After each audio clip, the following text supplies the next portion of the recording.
Sandwich, chicken wings, soup അങ്ങനെയുള്ള എല്ലാ ഫുഡിനിടയിൽ കൂടെ തലശ്ശേരി ദം ബിരിയാണി കഴിച്ച ആളാണ് ഞാൻ കേട്ടോ. അപ്പം നമ്മൾ എവിടെയാണ് പോകുന്നതെന്ന് വെച്ചാൽ ഇത് ഹിഡൻ കേഫാണ് കേട്ടോ. എടപ്പള്ളിയിലുള്ള ഹിഡൻ കേഫ്. പേര് പോലെ തന്നെ മൊത്തത്തിലൊരു നിഗൂഢതയും ഹിഡനും ആണ് കേട്ടോ അവിടെ. മിസ്റ്ററീസ് തിങ്സ് ആണ് അവിടെ. കാരണം കൈ കഴുകാനുള്ള ഇതൊക്കെ കുട്ടികളാണ് കേട്ടോ കണ്ടുപിടിച്ചത്. അതായത് നല്ലൊരു വൈബാണ് കേട്ടോ. ഞങ്ങൾ പോയപ്പോൾ കുറേ നൈറ്റ്, കുറച്ച് രാത്രി ആയിട്ടോ. അപ്പോൾ ഇത് സിസ്റ്ററിൻ്റെ ഫാമിലി ട്രീറ്റ് ഞങ്ങൾക്ക് തന്നതാണ് കേട്ടോ.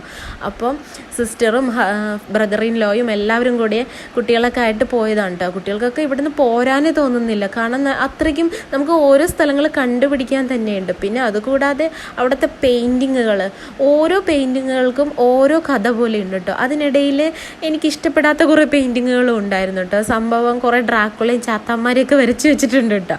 എൻ്റെ ഒരു അഭിപ്രായമാണേ. പക്ഷെ അതൊക്കെ ഇഷ്ടപ്പെടുന്ന യൂത്തന്മാർക്കും കുട്ടികൾക്കൊക്കെ അത് ഇഷ്ടപ്പെടും കേട്ടോ. പിന്നെ അതുകൂടാതെ അതിലെന്തോ കുറേ മിസ്റ്ററീസ് ഉണ്ട്. പിന്നെ ഞങ്ങൾ എന്തൊക്കെ ഓർഡർ ചെയ്തതെന്ന് വെച്ചിട്ടുണ്ടെങ്കിൽ, ഞാൻ വലിയ കാര്യത്തിന് തലശ്ശേരി ദം ബിരിയാണി അങ്ങനെ എന്തോ ബിരിയാണിയാണ് ഓർഡർ ചെയ്തത്. പക്ഷേ അതിൻ്റെ കൂടെ കിട്ടിയത് സൂപ്പാണെന്ന് ഓർത്ത് കുറച്ച് കുടിച്ച് നോക്കി. പിന്നെയാണ് മനസ്സിലായത് സ്റ്റൂ ആയിരുന്നെന്ന്.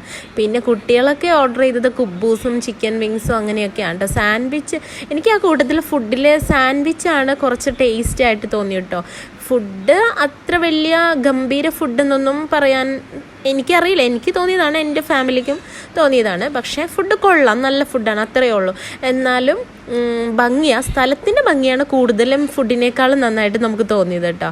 പിന്നെ കുട്ടികൾക്ക് കുബൂസും ചിക്കനും നല്ല ടേസ്റ്റി ആയിരുന്നു എന്ന് പറഞ്ഞു കേട്ടോ. അപ്പോൾ ചിക്കൻ്റെ പീസ് ഞാൻ കഴിച്ചായിരുന്നു, നല്ലതായിരുന്നു കേട്ടോ. പിക്ചേഴ്സാണ്, അവിടുത്തെ പെയിൻറ്റിങ്ങുകൾക്ക് ഓരോ കഥയുണ്ട്. അപ്പോൾ എൻ്റെ മോൾ എനിക്കൊരു പെയിൻറ്റിങ് കാണിച്ചു തന്നിട്ടുണ്ടായിരുന്നു കേട്ടോ. ഒരു പെണ്ണ് ജനിച്ച് വാർദ്ധക്യം എത്തി മരിക്കുന്ന വരെയുള്ള പിക്ചർ. ആ പെയിൻറ്റിങ്ങിന് നല്ലൊരു അപ്രിസിയേഷൻ കൊടുക്കണം. അത്രയും നല്ലൊരു പെയിൻറ്റിങ്സൊക്കെ അതിനിടയിലുണ്ട് കേട്ടോ.